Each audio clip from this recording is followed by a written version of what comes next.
시간이 되었습니다. 이제 우리 다 같이 주하교 마치어서 함께 기도하심으로 우리 사순절 5번째 주일 축제 예배를 하나님께 드리겠습니다. 경건한 마음으로 함께 기도하겠습니다.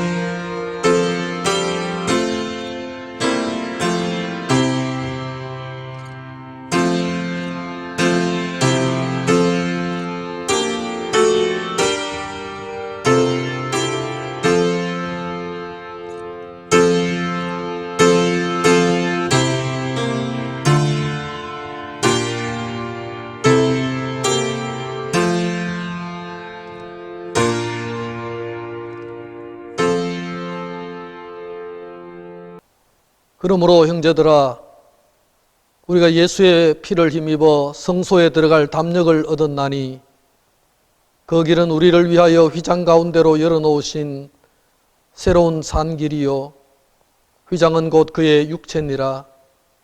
우리가 마음의 뿌림을 받아 악한 양심으로부터 벗어나고 몸은 맑은 물로 씻음을 받았으니 참 마음과 온전한 믿음으로 하나님께 나아가자.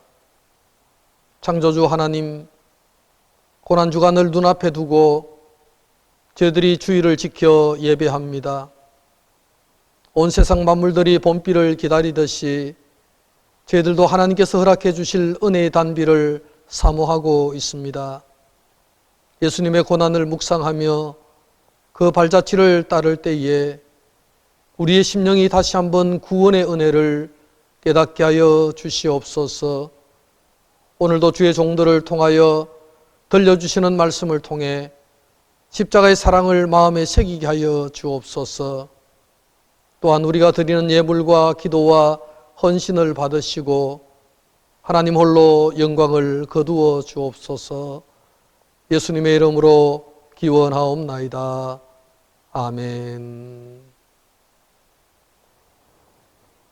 이제 우리 함께 찬송가 46장을 함께 찬양하겠습니다.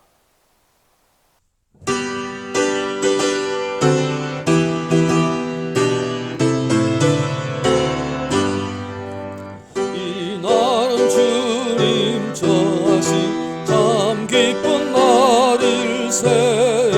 온전한 만민 주 앞에 다 찬송하여라. 오늘 부활하시고 사망을 이겼네.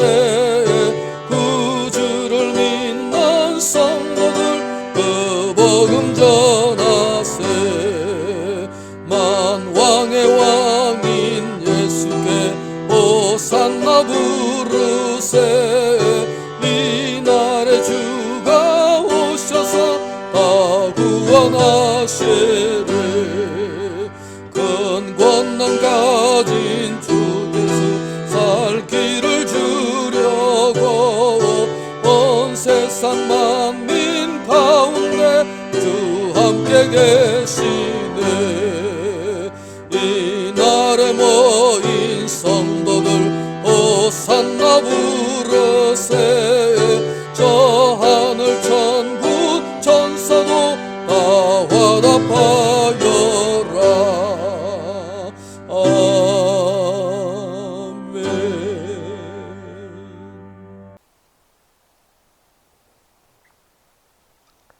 이 시간은 우리 교동문 128번 사순절 5번입니다. 우리 함께 교독하겠습니다. 교동문 128번입니다. 저와 여러분이 함께 교독하겠습니다.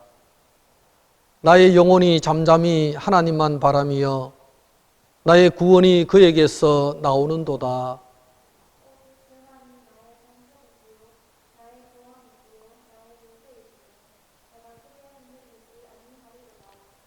넘어지는 담과 흔들리는 울타리 같이 사람을 죽이려고 너희가 일제히 공격하기를 언제까지 하려느냐?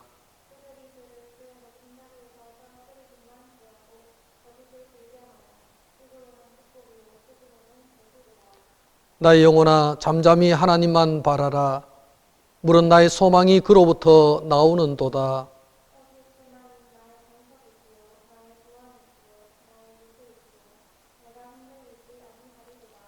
나의 구원과 영광이 하나님께 있음이여 내 힘의 반석과 피난처도 하나님께 있도다.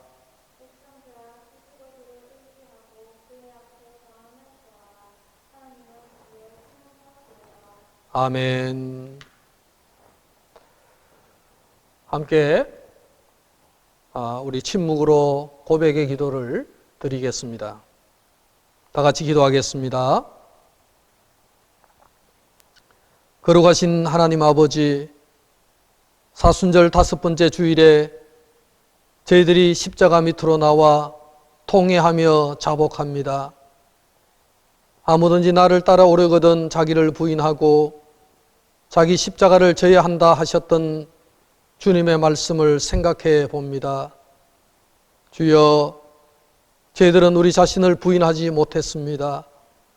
오히려 하나님의 뜻보다는 내 생각과 내 고집을 앞세우며 나 자신을 드러내기 바빴습니다.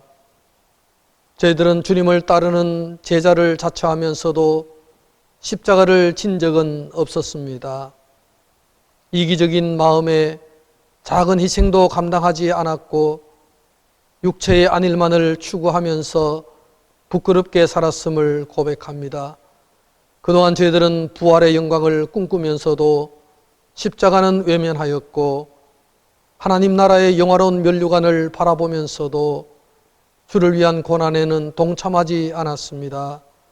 주여, 이 모든 죄를 회개하오니 용서해 주옵소서. 이 시간은 지난 한 주간 동안 우리 개인이 은밀히 지은 죄들을 침묵하며 계속해서 고백의 기도를 드립니다.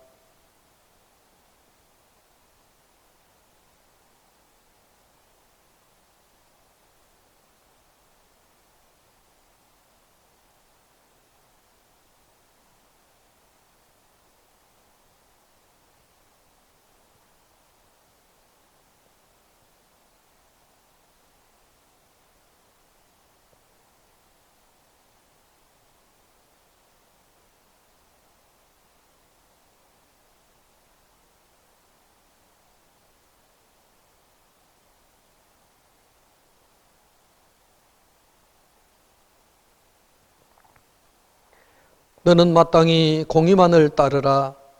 그리하면 네가 살겠고 네 하나님 여호와께서 내게 주시는 땅을 차지하리라.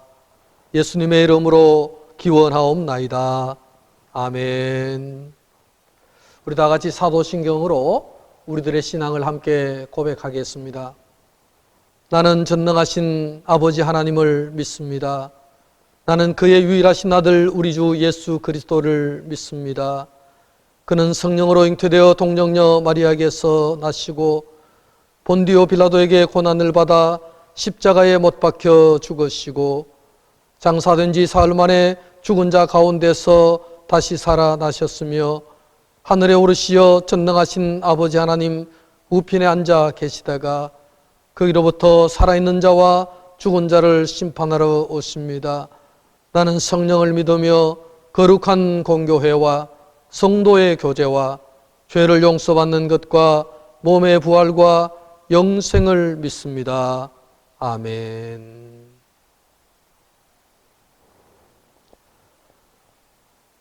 이제 우리 함께 찬송가 196장 함께 찬송하겠습니다.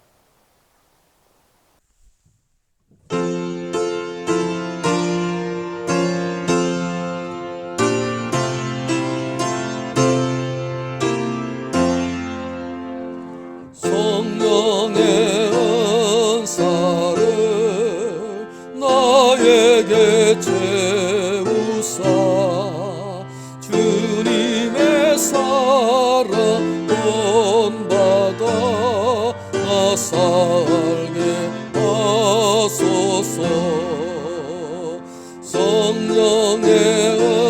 은사를 나에게 채우사 정결한 마음 가지고 나 행케 하소서. 성령의 은사를 나에게 채우사 더러운 세상 담력을 다 태워 주소서. 성령의 은사를 나에게 채우사 영원한 주님 나라에 나 살게 하소서.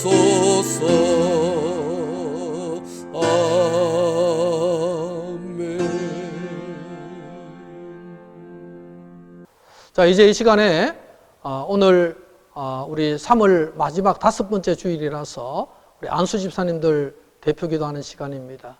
오늘 이 시간에는 우리 박장엽 집사님께서 나오셔서 기도해 주시겠습니다. 함께 기도드리겠습니다. 사랑의 아버지 하나님, 인간의 생사와 복을 주관하시고 많고 많은 사람들 가운데서 저희들을 택하셔서 성전으로 인도해 주시며 오늘도 이끄시고 지키시는 아버지 하나님을 찬양합니다. 코로나19 감염증으로 인하여 경산비전 성전에 모여 함께 예배드리지 못한 채 온라인으로 예배드리는 손길마다 주님의 은혜가 함께하기를 기도합니다. 함께 모여 같이 예배를 드리지 못하지만 주님께서 함께하심을 믿고 주님을 찬양하며 감사기도를 드립니다. 하루를 살아가며 돌아볼 때 온전히 하나님을 의뢰하지 못하고 불안해하고 두려워하는 우리의 연약함을 아시며 또한 주님 뜻대로 살지 못한 부분이 있다면 용서하여 주시고 저희들이 주님을 더욱 의뢰할 수 있도록 인도하여 주시옵소서. 지금 이 시간 저희들의 예배에 임하여 주시고 주님의 영광과 은혜를 내려 주시옵소서. 가정에서 이전과는 다르게 예배를 드리는 경산비전 성도들에게도 함께해 주시옵소서. 아버지 하나님, 봄 햇살이 온 땅에 가득한 것처럼 주님의 복음이 온 땅에 가득하게 될 이 계절에 코로나19 감염증으로 불안과 공포로 견디기 힘든 상황에 있습니다. 저희들을 불쌍히 여겨주시고 힘든 혼란과 공포 속에서 하루속히 건져 주시옵소서. 저희가 더욱 하나님을 두려워하며 겸허한 마음으로 주님을 바라보게 하시옵소서. 믿음의 기도는 병든 자를 구원하시고 우리가 죄를 범했을지라도 사하여 주신다 하셨사오니 하나님 앞에 겸손히 무릎 꿇고 기도하는 경산비전 성도들에게 인도하여 주시옵소서. 아버지 하나님, 대한민국 모든 교회가 예배가 중단되고 현장 예배가 아닌 온라인 예배로 지금까지 어느 누구도 경험치 못한 상황에서 겸허한 마음으로 더욱 기도에 힘쓰는 경산비전 성도들에게 인도하여 주시옵소서. 감염증이 하루속히 멈춰져서 한국의 모든 교회가 온라인 예배가 아니라 기쁨으로 성전에서 예배드릴 수 있도록 기도합니다. 아버지 하나님, 우리 대한민국을 지켜주시옵소서. 우리 국민 모두가 분열이 아니라 힘을 모아 히스기야와 엘리야와 믿음의 조상들이 하나님께 간절한 마음으로 기도드린 것처럼 경산비전 성도들이 한 마음으로 엎드려 기도할 때에 회복의 역사를 경험하는 중요한 계기가 되게 인도하여 주시옵소서. 코로나19를 극복하기 위해서 일선에서 수고하시는 지도자들과 의료진, 복지센터 등 각계각층에 보이지 않는 손길들을 지켜주시고 최선의 방역이 되도록 인도해 주시고 하루속히 고통의 삶에서 일상으로 돌아갈 수 있도록 저희 대한민국을 지켜주시옵소서. 이번 코로나 사태로 드러난 사이비 종교의 우매함이 종식되게 하시고 악한 계획이 완전히 무너져서 온 나라가 사이비 종교의 왜곡된 진리에서 벗어날 수 있는 계기가 되게 하셔서 위기 속에서 진리 말씀과 참 예배가 소중함을 깨달으며 더욱더 경건의 삶을 살아가도록 저희들 개인과 가정의 영적 부흥의 불을 지피도록 지켜주시옵소서. 오늘도 사순절 기간에 주님의 말씀을 들고 강단에 서신 박재수 목사님을 주님의 권능으로 붙들어 주시고 주님의 능력의 말씀으로 오직 하나님만을 주장하게 하셔서 그 말씀이 저희들 가슴 속에 역사하여 험난한 이 세상을 살아갈 때에 사탄 마귀의 시험에 넘어지지 않는 믿음을 저희들에게 주셔서 하루속히 여기 이 자리에 경산비장 성도들 모두가 함께 모여 기쁨으로 예배를 드릴 수 있도록 인도하여 주시옵소서. 예배 시종을 주님께 의탁하오며 지금도 살아계셔서 역사하시는 예수님의 이름으로 기도합니다. 아멘.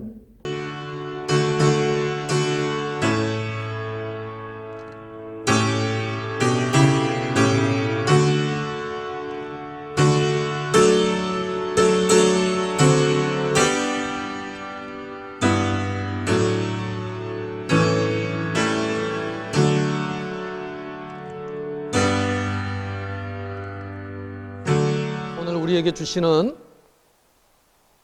하나님의 말씀은 요한복음 11장 1절에서 4절과 17절에서 44절까지 말씀입니다. 우리 한 절씩으로 교독하도록 하겠습니다. 먼저 요한복음 11장 1절에서 4절까지 말씀을 교독합니다.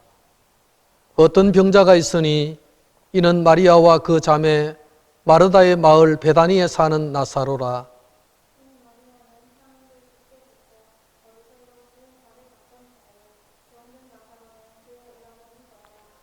이에 그 누이들이 예수께 사람을 보내어 이르되 주여 보시옵소서 사랑하시는 자가 병들었나이다 하니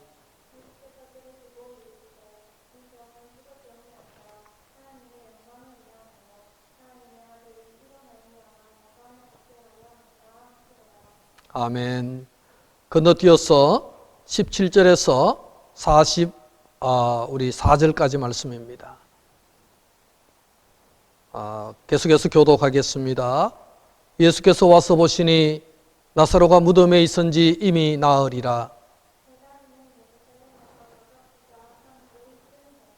많은 유대인이 마르다와 마리아에게 그 오라비의 일로 위문하러 왔더니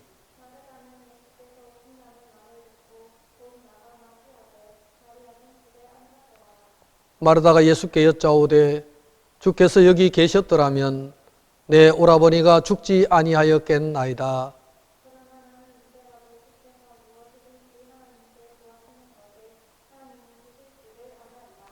예수께서 이르시되 내 오라비가 다시 살아나리라.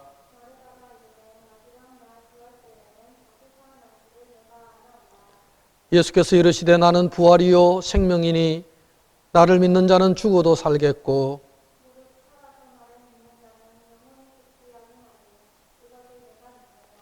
이르되 주여 그러하외다. 주는 그리스도시요 세상에 오시는 하나님의 아들이신 줄 내가 믿나이다.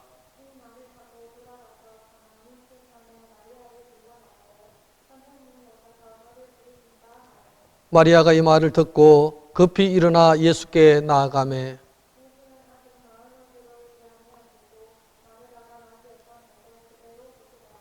마리아와 함께 집에 있어 위로하던 유대인들은 그가 급히 일어나 나가는 것을 보고 곡하러 무덤에 가는 줄로 생각하고 따라가더니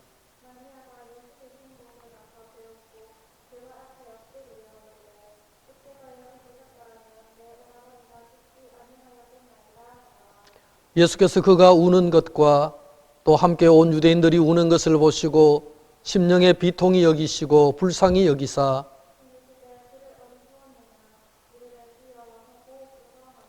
예수께서 눈물을 흘리시더라. 그중 어떤 이는 말하되 맹인의 눈을 뜨게 한 이 사람이 그 사람은 죽지 않게 할 수 없었더냐 하더라.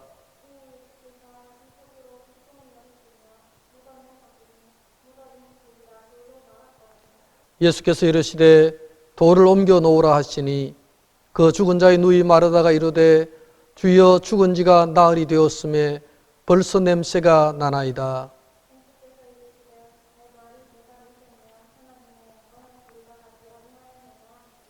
돌을 옮겨 놓으니 예수께서 눈을 들어 우러러 보시고 이르시되 아버지여 내 말을 들으신 것을 감사하나이다.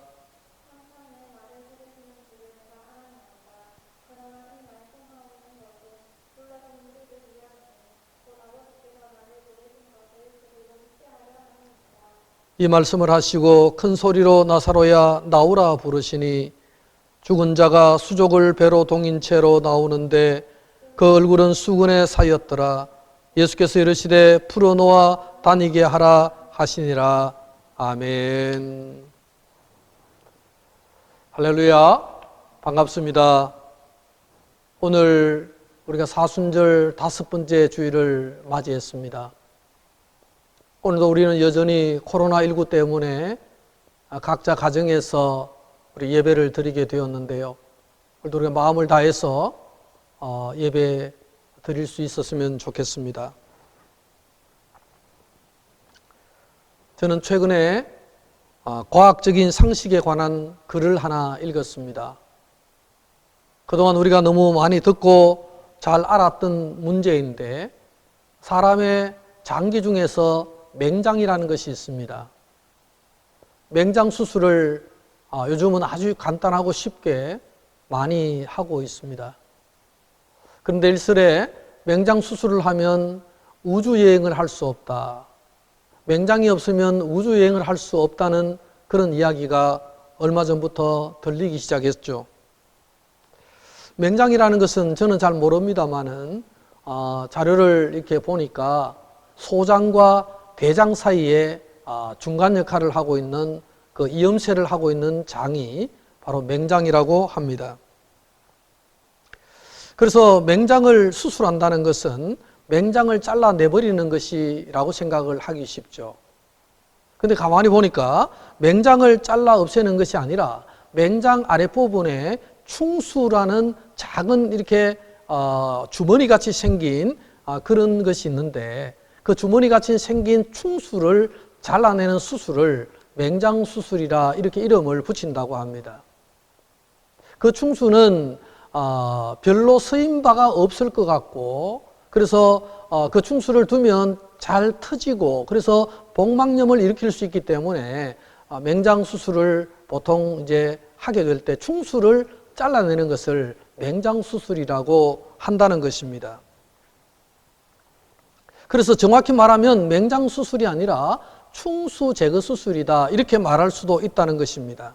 그런데 2007년 미국 듀크대 그 의대에서 윌리엄 파크 교수와 2013년 미국 웨스턴 대학교 헤더 스미스 박사 연구팀이 오랜 연구를 했는데 그 충수가 바로 굉장히 우리 몸에 유익한 박테리아를 저장하고 있는 박테리아 저장소라는 사실을 발견을 했다는 것입니다.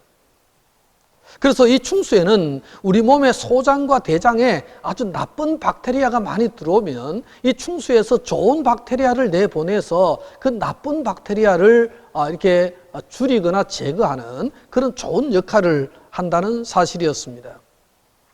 그래서 요즘은 맹장 수술을 했더라도 우주여행은 할 수 있다는 것이 과학자들의 얘기입니다. 여러분 소장도 아니고 대장도 아니고 맹장도 아닌 바로 맹장 아래에 붙어 있는 그 작은 주머니와 같은 충수가 있는데 이 충수는 그동안에는 필요가 없기 때문에 다윈과 같은 과학자들은 진화론자들은 옛날에 사람들이 그 육식을 하지 않고 채식을 할 때에 이 충수가 필요했는데 이제 육식을 하고 잡식을 하면서부터는 충수가 필요 없어졌다. 그 진화의 과정 속에서 이것은 전혀 의미 없는 하나의 주름과 같은 것이기 때문에 제거해도 된다라는 주장을 했다는 것입니다.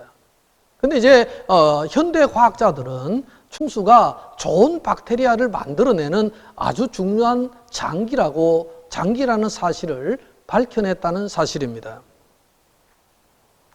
여러분 대장도 아니고 소장도 아니고 맹장도 아니고 맹장 아래에 있는 이 충수라는 작은 주머니 하나도 인간의 몸에 있어서 불필요한 것이 아니라 아주 필요한 기관이라는 것을 알게 됐다는 것이죠.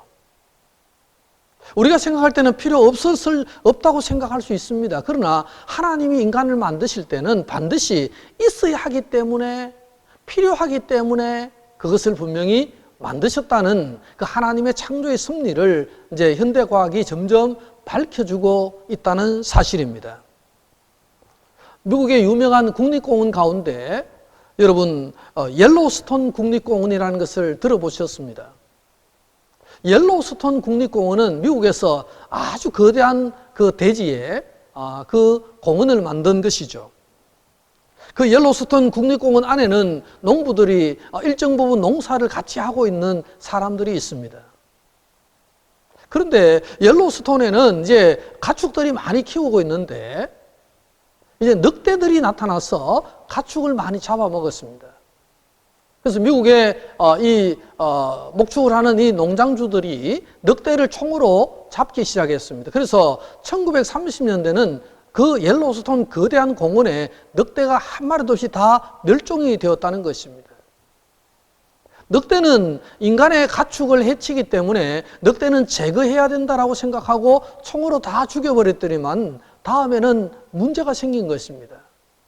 늑대가 없어지니까 이 사슴이 너무 많은 개체수를 가지게 되었고, 사슴이 너무 많아지니까 아예 그냥 강변에 있는 잡초나 풀을 다 뜯어먹어가지고 환경이 막 파괴가 되고 기형적으로 뭔가 문제가 자꾸 일어나서 농사가 잘 안 되게 되었다는 것이죠.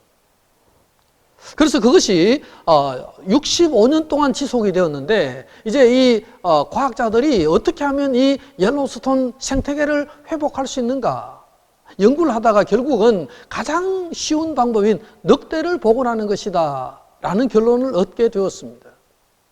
그래서 캐나다에 가서 캐나다에 있는 늑대를 수입을 해서 옐로우스톤에 풀었는데 몇 년 되지 않아서 아주 건강한 정상적인 생태계를 보여줬다는 것입니다.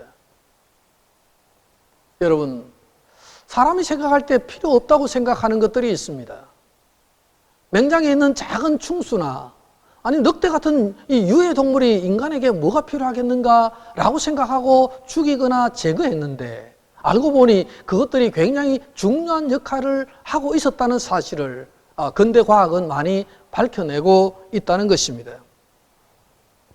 여러분, 우리 인간의 섣부른 판단, 우리 인간의 짧은 생각으로 이 세계가 돌아가는 이 원리를 잘못 판단하게 되면 인간에게는 치명적인 해로움이 닥칠 수도 있다는 것을 우리는 알게 된다는 것이죠. 여러분, 이것을 신앙적인 삶에 적용을 할 수도 있습니다. 내 짧은 소견으로 하나님의 거대한 생각을 다 판단하고 내 짧은 생각으로 이 성경의 모든 문제를 다 판단하다 보면 정말 중요한 하나님의 말씀, 하나님의 이치와 원리를 우리는 놓칠 가능성이 있다라는 것에 우리는 적용해 볼 필요가 있다는 사실입니다. 우리는 지난 주일에 요한복음 9장의 말씀을 우리가 묵상을 했었습니다. 태어날 때부터 맹인이었던 이 맹인을 보고 제자들이 물었지 않습니까? 이 사람이 맹인이 된 것은 누구의 죄 때문입니까? 본인의 죄 때문입니까? 그 부모의 죄 때문입니까? 이런 질문을 할 때 예수님께서는 그 사람의 죄도 아니고 그 부모의 죄도 아니고 그를 통하여 하나님의 하시는 일을 나타내고자 함이라 라는 주님의 대답을 우리는 묵상을 했었습니다.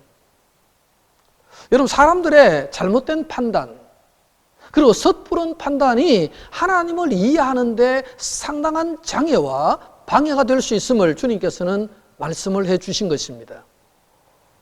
오늘 본문에 나오는 나사로의 이야기, 우리가 요한복음 11장의 나사로 이야기는 너무나 잘 아는 이야기 아닙니까? 나사로가 병들었다고 하죠. 오늘 1절에 보면 병이 들었는데 그 병은 무슨 병인지는 알 수 없습니다. 그러나 이 병이 아주 중한 병이었고 죽음을 가져올 수 있는 위험한 병이었다는 사실은 분명합니다. 자, 그때 수많은 병자들을 고치셨던 예수님께서 그 유대 땅에 계시다가 이제 유대 땅을 벗어나셨는데 이 병에 걸린 나사로를 고치겠다고 그 누이 마르다와 마리아가 사람을 예수님께 보냈습니다.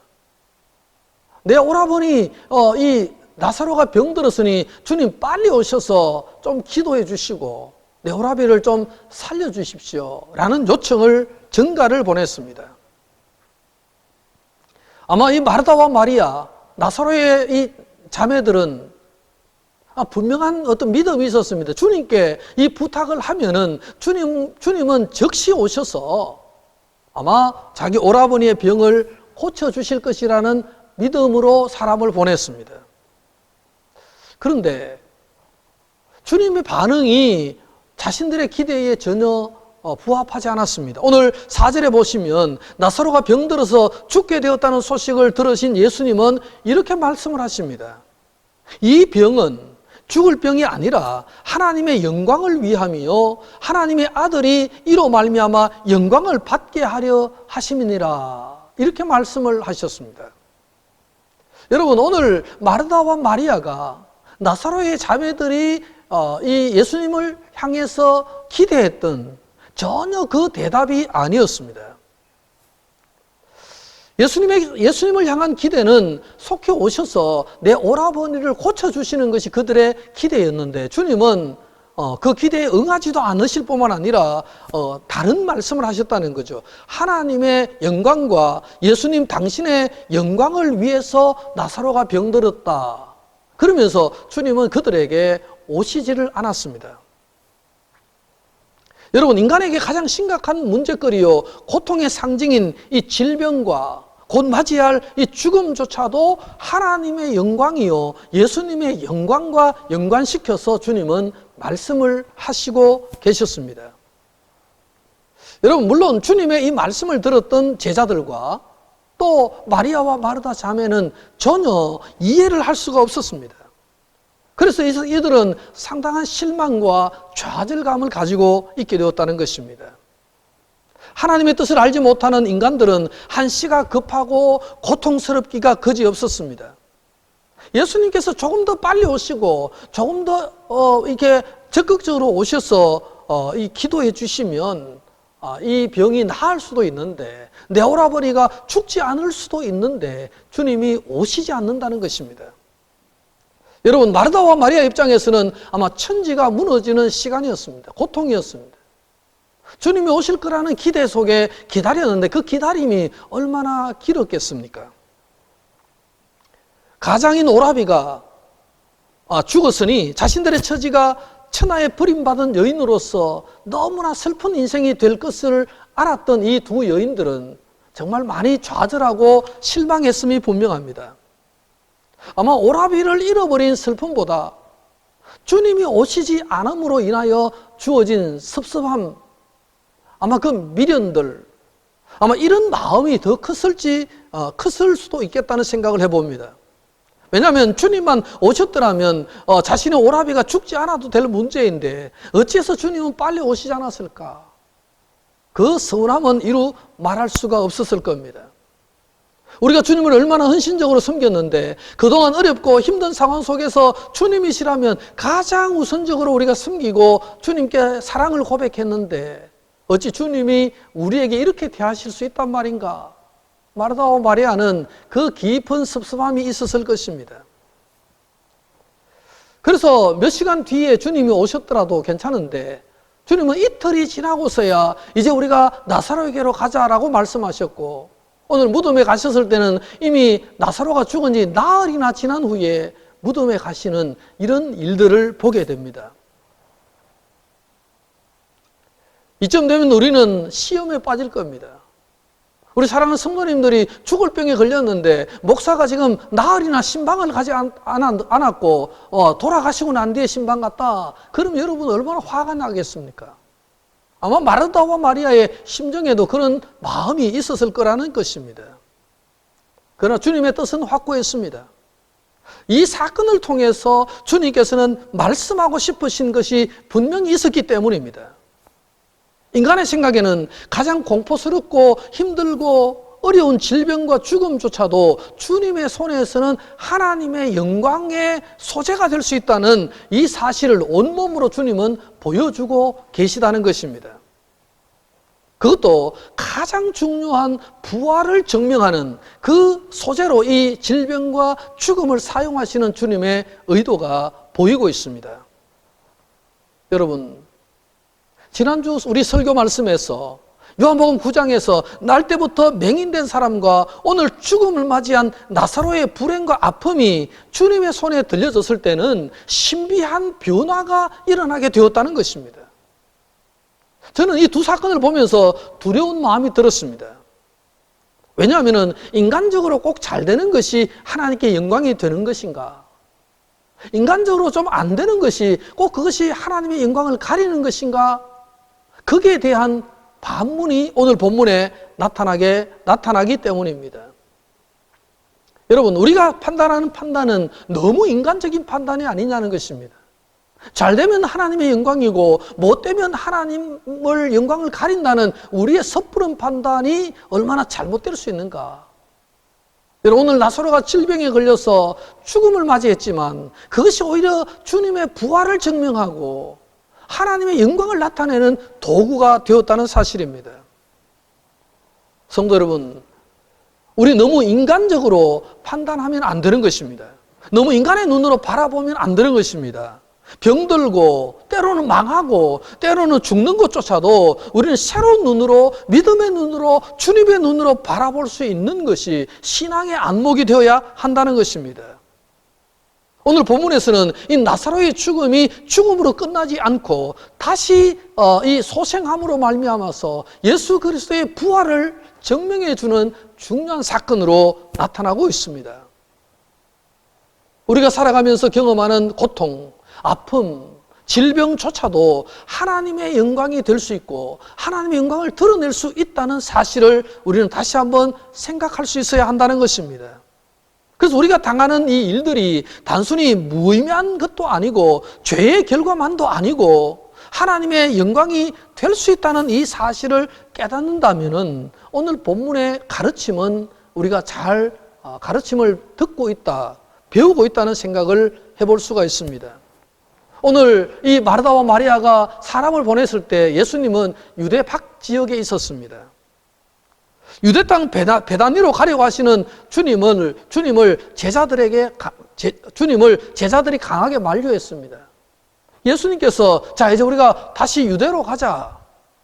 그렇게 말씀하셨을 때 제자들이 얼마 전까지만 거기 있을 때 사람들이 돌로 예수님을 쳐 죽이려고 했기 때문에 제자들은 굉장히 두려웠습니다. 왜냐하면 유대 땅에 다시 들어갔다가는 돌에 맞아 죽을 수도 있기 때문에 굉장한 두려움 속에 짓눌려 있었습니다. 그래서 예수님께서 제자들에게 말씀하셨잖아요. 자, 가자. 우리가 가서 우리 친구 나사로가 잠들었는데 깨우러 가자. 이렇게 말할 때에 도마가 오늘 16절에 보면 이렇게 말합니다. 주와 함께 우리도 죽으러 가자. 오늘 제자들의 그 마음을 도마가 잘 보여주고 있습니다.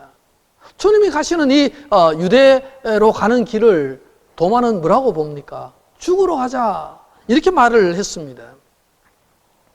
제자들에게는 유대 땅 베다니로 다시 들어가는 것이 죽음을 각오해야 될 만큼 이 굉장한 길이라는 것을 보여주고 있습니다. 여러분, 제자들의 입장에서는 그럴 수 있다고 저는 생각합니다. 그런 무서운 감정이 짓누르고 있었으니 어찌 두려움이 없었겠습니까? 하지만 주님의 제자가 아닙니까? 주님의 마음을 누구보다 먼저 살피고 주님의 의도를 깨달아야 할 제자들은 주님의 의도는 전혀 모르고 있는 것입니다. 주님께서 나사로 사건을 통해서 의도한 깊은 의도를 전혀 몰랐다는 것입니다. 가장 가까운 데 있는 가장 사랑하는 제자들이 가장 가까이 있는 주님의 뜻을 가장 몰랐다는 것입니다. 여러분, 우리도 자칫하면 이럴 수 있습니다. 주님을 가장 가까이 하고 있다는 우리 스스로가 주님의 뜻을 가장 모를 수도 있다는 사실입니다. 우리는 늘 교회로서 살아갑니다. 교회를 아끼고 모이고 열심으로 우리가 신앙생활을 하는 것 같지만 그러나 우리가 가장 주님의 뜻을 모를 수도 있겠구나 하는 생각을 우리는 알 필요가 있다는 것입니다. 하나님의 성전에서 종사하고 거기서 먹고 살던 사두개파 사람들이 하나님의 뜻과 가장 반대되는 일을 했던 것을 우리는 기억할 수 있습니다. 하나님의 말씀이라면 완전히 다 외우고 알고 있었던 바리새인들조차도 주님의 뜻과는 전혀 상관없는 삶을 살았던 것도 우리는 기억해야 한다는 것입니다. 자칫 우리도 주님을 가장 가까이 있다고 하면서 주님이 가장 싫어하는 일을 할 수도 있겠다는 우리의 연약함에 대한 깨달음을 우리는 충분히 얻어야 한다는 것입니다. 유대인들은 손에 돌을 들고 예수님을 박해했습니다. 죽음이 끝이라 생각했기 때문에 단지 예수를 죽여버리면 끝이 날 것이라는 그들의 생각이 있었습니다. 마리아와 마르다가 크게 슬퍼했던 것도, 제자들이 우리도 죽으러 가자고 했던 것도, 유대인들이 돌로 예수님을 죽여버리려고 했던 것도 다 하나로 묶어낼 수가 있습니다. 오늘 본문에서 보여주는 이 모든 사람들의 행동의 중심에는 한 가지가 빠져 있는데 그 빠진 것이 무엇입니까? 그것은 바로 예수님과 좋은 관계 속에 있었든지 나쁜 관계 속에 있었든지 이 사람들 모두에게는 한 가지가 없었는데 그것이 뭐냐 하면 바로 부활을 믿는 믿음이 없었습니다.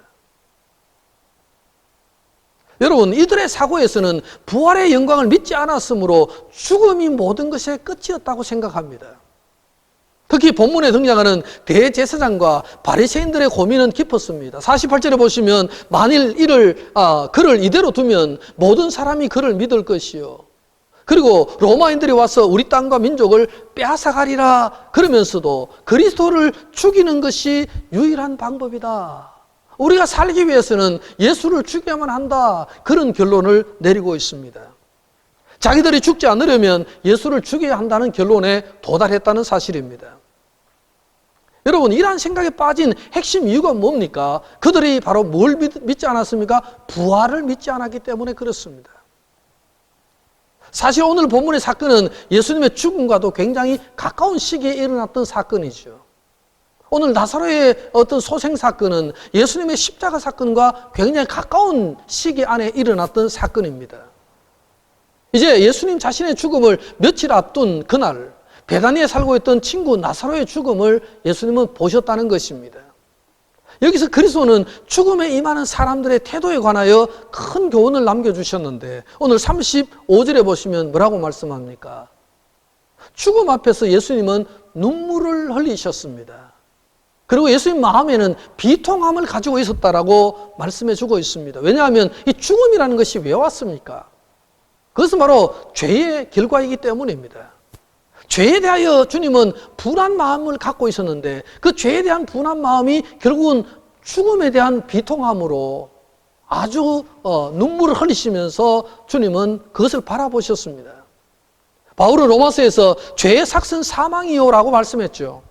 죽음의 원인이 뭐라고 말합니까? 바로 사망의 원인은 죄라는 사실을 밝혀주고 있습니다. 여러분, 우리의 죄는 얼마나 많은 대가를 치러야 하겠습니까? 주님은 이를 생각하시면서 마음이 비통해서 아주 괴로워하셨습니다.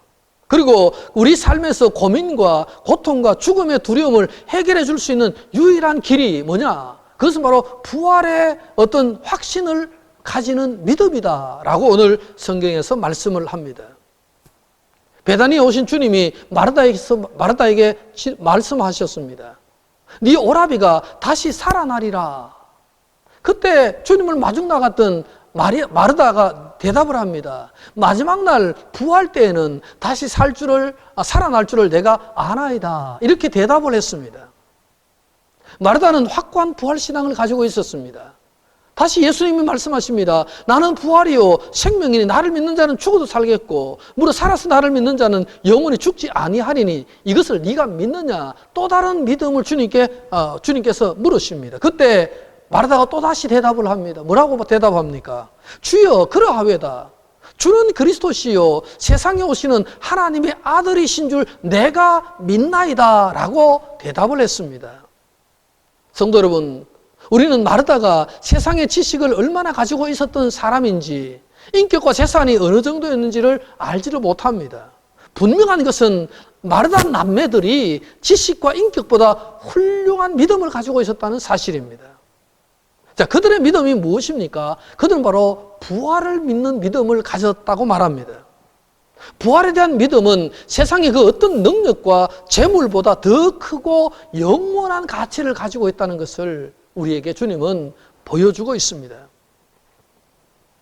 이번 코로나19를 통해서 지구라는 별에서 살아가는 우리 수십억의 인구들이 지금 다 자가격리 상태에 마음에 정말 공황 상태를 경험하고 있습니다. 자, 그리고 이 수십억의 인구들이 큰 깨달음을 얻고 있습니다. 그동안 우리가 생애에서 경험해보지 못했던 그런 질병이 나타남으로 말미암아서 많은 교훈을 얻고 깨달음을 얻는 사람들이 참 많이 있습니다. 어떤 목사님이 제게 어떤 한 글을 보내줬습니다. 그 글의 내용이 제목이 그것입니다. 빌 게이츠의 아름다운 성찰이라는 제목입니다. 여러분, 지금 20세기 들어 최고의 갑부가 된 빌 게이츠라는 미국의 이 갑부가 이 코로나19를 맞이하면서 자기를 성찰했는데 그걸 글로 좀 써가지고 이렇게 사람들에게 올렸다는 것이죠. 제목은 그것입니다. 코로나19는 정녕 우리에게 무엇을 가르치는가 하는 제목이었어요. 빌 게이츠는 이런 제목의 내용을 이렇게 썼습니다. 제가 오늘 좀 긴 장문인데요. 중간에 그걸 좀 많이 빼고 몇 가지만 제가 말씀을 한번 해보겠습니다. 저는 세상의 모든 일에는 선이든 악이든 어떤 영적인 뜻이 있다고 믿는 사람입니다. 저는 코로나19에 대해 명상을 하는 중에 코로나19가 정녕 우리에게 뭔가 하고 있다는 느낌이 들어서 이것을 여러분과 나누고 싶습니다. 코로나19는 모든 사람이 평등하다는 것을 우리에게 가르치고 있습니다.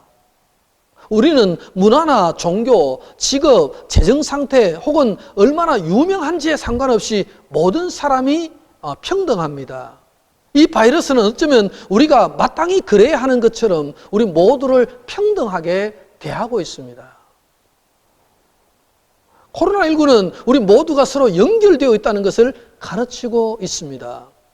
누군가에게 영향을 미치는 것은 다른 사람에게도 마찬가지입니다. 이 바이러스는 여권이 필요 없습니다. 코로나19는 우리가 세워놓은 가짜 국경선이 별 의미가 없음을 일깨워주고 있습니다. 코로나19는 우리를 단기간 억압함으로써 온 생애를 억압 속에 살아가는 사람들이 이 세상에 있다는 것을 알게 해줍니다. 코로나19는 건강이 얼마나 소중한지를 가르치고 있습니다. 코로나19는 인생이 짧다는 것과 우리가 해야 할 더 중요한 일들이 무엇인지를 가르쳐주고 있습니다. 코로나19는 우리 사회가 얼마나 물질 위주로 변했는지를 가르치고 있습니다. 코로나19는 가족과 가정생활이 얼마나 중요한지, 그리고 우리가 이것을 얼마나 무시해왔는지를 가르치고 있습니다. 코로나19는 우리가 인내할 수도 있고 공황장애에 빠질 수도 있다고 가르치고 있습니다. 코로나19는 이 시간이 종말이 될 수도 있고 새로운 시작이 될 수도 있다고 가르치고 있습니다. 중간의 내용을 제가 좀 많이 생략하고요. 마지막에 이렇습니다. 많은 사람들이 코로나19 바이러스를 거대한 재앙으로 보지만 저는 위대한 교정자로 보고 싶습니다. 우리가 잊고 살아온 중요한 교훈들을 일깨워주기 위해 그것이 주어졌고 그것들을 배울지 말지는 우리에게 달려있다는 것입니다. 이렇게 빌 게이츠는 글을 남겼습니다. 저도 이 빌 게이츠 글을 읽으면서 공감하는 바가 많았습니다. 성도 여러분, 여러분은 코로나19를 통해서 무엇을 배우고 있습니까? 코로나19는 우리 인생에 무엇을 가르치고 있습니까? 오늘 본문의 말씀을 가만히 보면 아주 분명하게 죽음 너머의 세계가 있고 그것을 부활신앙이라고 우리에게 가르쳐주고 있습니다. 여러분, 코로나19는 우리에게 많은 교훈을 주고 있지만 오늘 성경의 본문은 우리에게 주님께서 분명히 부활이라는 것이 있고 그 부활을 믿는 믿음이라는 것이 존재한다는 것을 가르치고 있습니다. 나사로는 완전히 죽었습니다. 무덤에 들어간 지 나흘이 되었고 시체의 부패가 진행되어 냄새가 나는 수준이었습니다. 그러나 예수님께서는 사랑하는 제자들과 그 마르다 마리아 자매를 데리고 나사로의 무덤으로 갔습니다. 오늘 39절에 보시면 주님께서는 무덤 문을 막은 돌을 옮겨 놓으라는 말씀을 하셨습니다. 그때 가장 가까이 있던 마르다가 대답하죠. 주님, 이미 죽은 지 나흘이나 되었고 냄새가 납니다. 여러분, 얼마 전에 바로 앞에서 마르다는 깊은 신앙을 고백했지 않습니까? 주님께서 말씀하실 때 주여 내가 믿나이다. 부활에 대한 신앙을 고백을 했습니다. 그런데 지금 막상 오라버니가 죽은 지 나흘이 되었다는 이 사실 때문에 마르다는 상당한 갈등, 딜레마에 빠져 있습니다. 아주 고민스럽게 이 대답을 합니다. 부활신앙을 믿는다고 그렇게 깊이 고백을 했는데 오늘 자기 오라버니는 죽은 지 나흘이 되었기 때문에 냄새가 납니다 라고 대답을 했습니다. 참 갈등이 있는 대답입니다. 그때 주님은 말씀하셨습니다. 네가 믿으면 하나님의 영광을 보리라. 이런 말씀을 하셨습니다. 그리고 갑자기 주님은 하늘을 우러러보시면서 기도하기 시작합니다. 주님의 기도가 모든 사람들의 마음에 있었던 그 어떤 죽음에 대한 의심, 부활에 대한 의심을 불안을 다 떨쳐버렸습니다. 흔들렸던 마르다의 마음도 주님의 차원 높은 기도에 다시 평정심을 되찾고 있습니다. 예수님의 기도는 뭡니까? 첫 번째 예수님의 기도는 감사였습니다. 아버지의 뜻이 이루어지게 해달라. 지금까지 아버지의 뜻이 이루어진 것처럼 이 사건을 통해서도 아버지의 뜻이 이루어지게 해달라. 그 두 가지가 예수님의 큰 기도였습니다. 여러분, 기도가 끝나자마자 예수님은 외쳤습니다. 무덤을 향해서 나사로야 나오라. 큰 소리로 외쳤습니다. 그러자 죽었던 나사로가 일어나 나왔습니다. 죽었던 나사로는 하나님의 아들로 인해서 죽음을 극복해내었습니다. 이제 그는 죽은 자가 아니므로 수족을 동인 배가 아무 소용이 없었고 얼굴을 산 수건도 필요가 없었습니다. 주님은 말씀하셨습니다. 저 나사로를 풀어서 이제 다니게 해라. 그렇게 말씀을 하셨습니다. 이는 예수님께서 부활의 그리스도이심을 사람들이 확정할 수 있는 큰 이적이었다는 사실을 우리는 알 수가 있습니다. 성도 여러분, 여러분에게는 이 부활에 대한 신앙이 있으십니까? 오늘 주님이 말씀하시는 네가 믿으면 하나님의 영광을 보리라 라는 이 믿음을 여러분은 가지고 계십니까? 아니면은 우리의 믿음이 다 식어져 버려서 지금 내 마음에는 그런 믿음이 전혀 사라져버리고 없습니까? 오늘 주님의 기도는 모든 사람들의 마음에 믿음을 심어주는 기도였습니다. 그리고 주님의 기도는 곧 죽은 나사로를 살려내는 능력의 기도였습니다. 코로나19를 만나 어려움을 당하고 있는 우리입니다. 경제적 삶이 죽음을 당하고 사회적 삶이 죽음을 맞이하고 있습니다. 하지만 부활신앙을 가진 우리는 주님처럼 기도할 수 있습니다. 그리고 그 기도는 죽음을 이기는 힘이 될 수 있습니다. 기도하는 삶에는 반드시 믿음이 따라올 수 있기 때문입니다.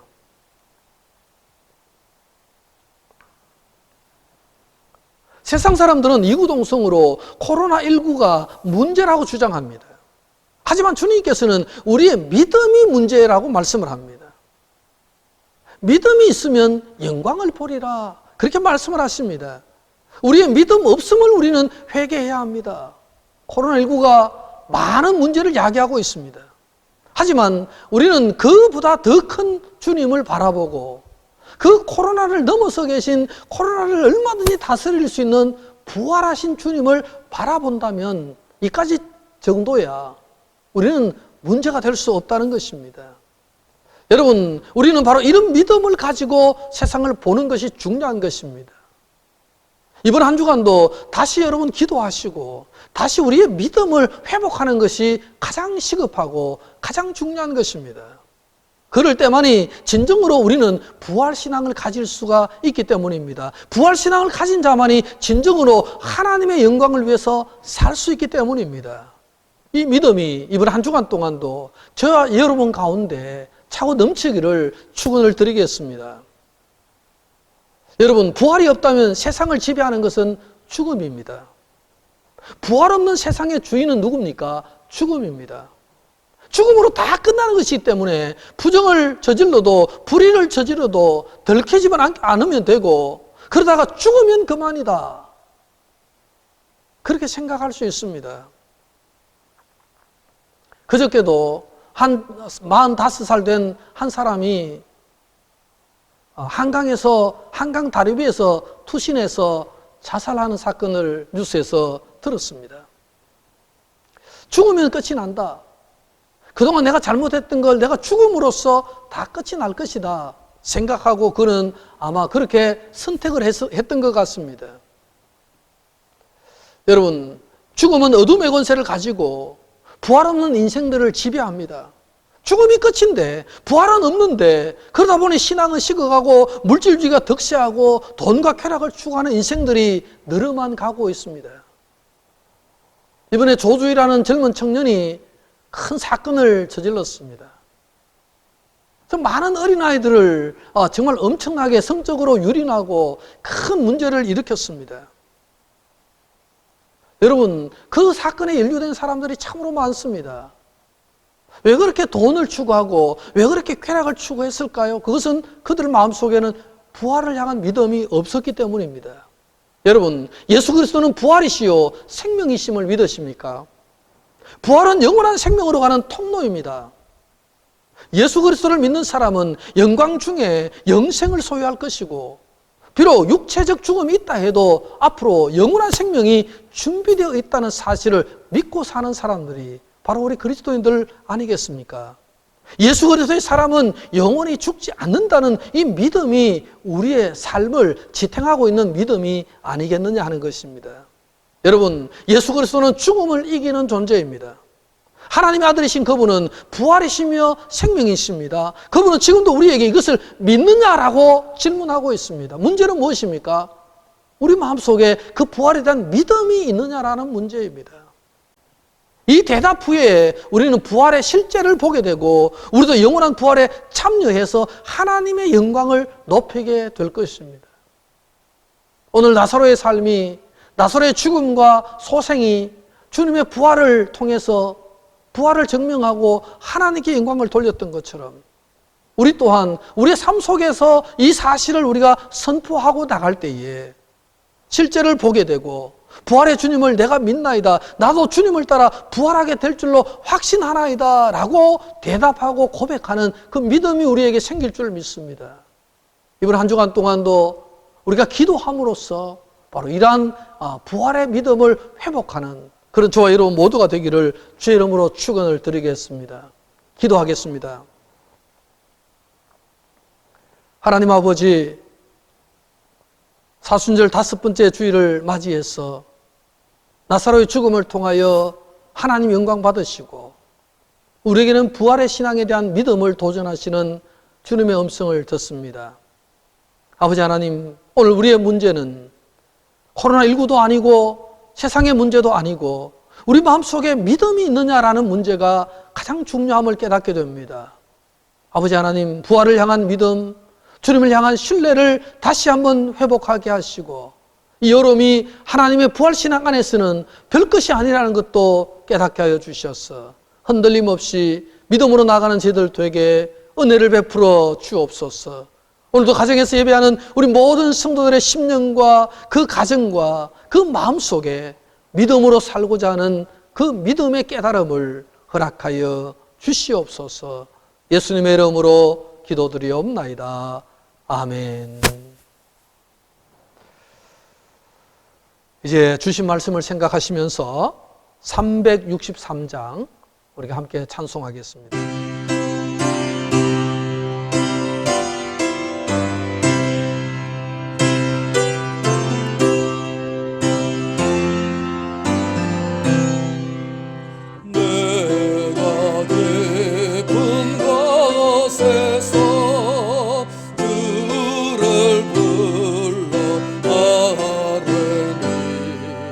주여 나의 강물을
이 시간은 우리 헌금 시간입니다.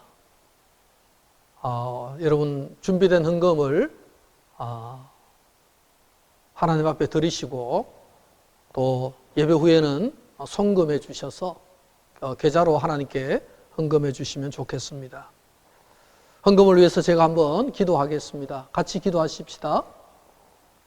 사랑의 하나님 아버지, 어려운 가운데 저희들의 믿음을 지켜주시니 감사합니다. 오늘도 예배당에서 예배를 드릴 수 없지만은 우리가 가정에서 가족들이 모여서 머리를 조아렸습니다. 하나님께서 오늘도 저희들이 예배를 받아주시기를 원합니다. 속히 우리가 함께 다시 모여 예배할 수 있도록 은혜를 베풀어 주시고, 하나님께서 이 사건을 통해서 요즘 일어난 이 사태를 통하여 우리에게 무엇을 가르치고 계시는지 우리가 잘 경청할 수 있도록 도와주시기를 원합니다. 오늘도 믿음으로 하나님 앞에 귀한 예물 드립니다. 한 달 동안 어려운 직장 생활을 감당하고 소득의 11조를 하나님께 드립니다. 하나님 아버지, 어려운 속에서도 감상금을 드립니다. 어려운 상황 속에서도 주여 우리가 선교를 위하여 선교헌금을 작정하여 드립니다. 오늘 이 주일 헌금을 드립니다. 하나님 아버지, 우리가 드린 물질을 통하여 하나님 더 큰 영광 거두어 주시고, 이 물질을 통하여 하나님의 역사가 전 세계 곳곳에 그리고 많은 교회들마다 일어날 수 있도록 역사하시고 기름 부어 주옵소서. 아버지 하나님 앞에 드린 이 헌금의 하나님 중심과 그 정성을 하나님 연락해 주시고 헌금한 성도들에게 큰 믿음으로 화답하여 주시옵소서. 예수님의 이름으로 기도드리옵나이다. 아멘. 이 시간 교회 소식입니다. 참 안타깝게도 코로나19가 계속 길어지고 있습니다. 여러분, 다음 주일은 우리 종려주일입니다. 그리고 다음 주일이 지난 월요일부터 고난주간이 시작되고 4월 둘째 주 12일 주일에는 바로 부활절입니다. 제 판단에는 다음 주일은 우리가 교회에서 예배를 드렸으면 하는 생각이 있습니다. 상황을 아직도 지켜보겠지만요.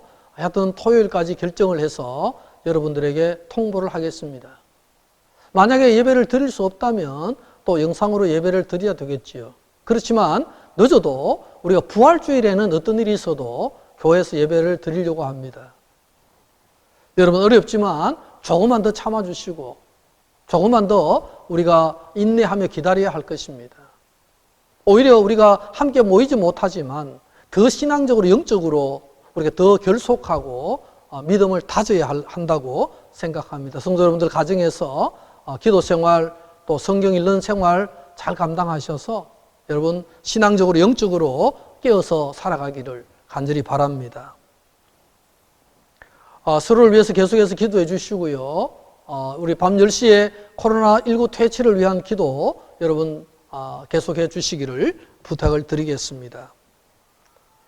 이제 우리가 찬송가 54장 1절 파송의 찬양을 함께 드리겠습니다.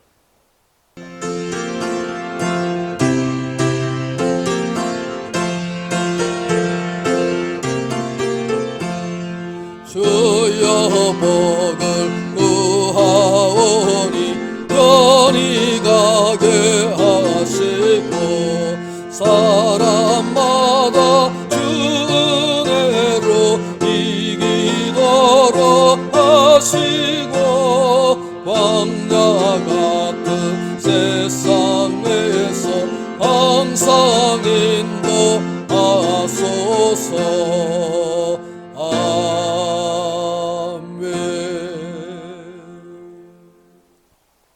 이제 제가 축도하겠습니다. 우리 함께 기도합니다.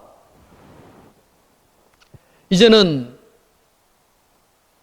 우리를 죽음에서 건져서 영생과 부활의 세상으로 이끄시는 예수 그리스도의 놀랍고 크신 은혜와 독생자를 보내주신 성부 하나님의 위대하신 사랑하심과 오늘도 우리 마음속에 부활을 향한 믿음을 이끌어 주시고 부활을 향한 믿음을 생성시켜 주시는 성령 하나님의 감동 역사 충만하심이 오늘도 각 가정에서 머리 숙여 예배하는 모든 성도들 머리 위에 사랑하는 자녀들과 가정 위에 이제로부터 영원토록 함께하옵시기를 간절히 축원하옵나이다. 아멘.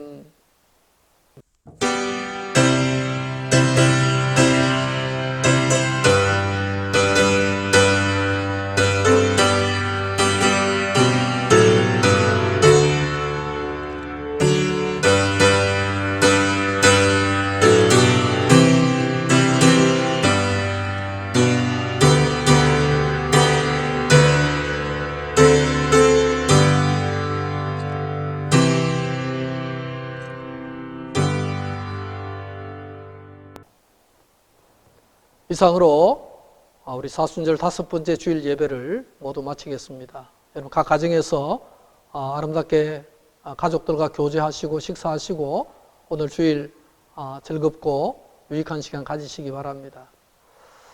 가정에 계실지라도 우리 서로 SNS를 통해서 소통하고 서로 안부를 물으시고 그렇게 지냈으면 좋겠고요. 우리 교회는 그 다행스럽게도 한 분도 감염된 사람이 없어서 우리가 참 감사하게 생각합니다. 계속해서 여러분 조심하시고 자가격리 스스로 잘 하셔서 감염되지 않도록 여러분 신경 써주시면 감사하겠습니다.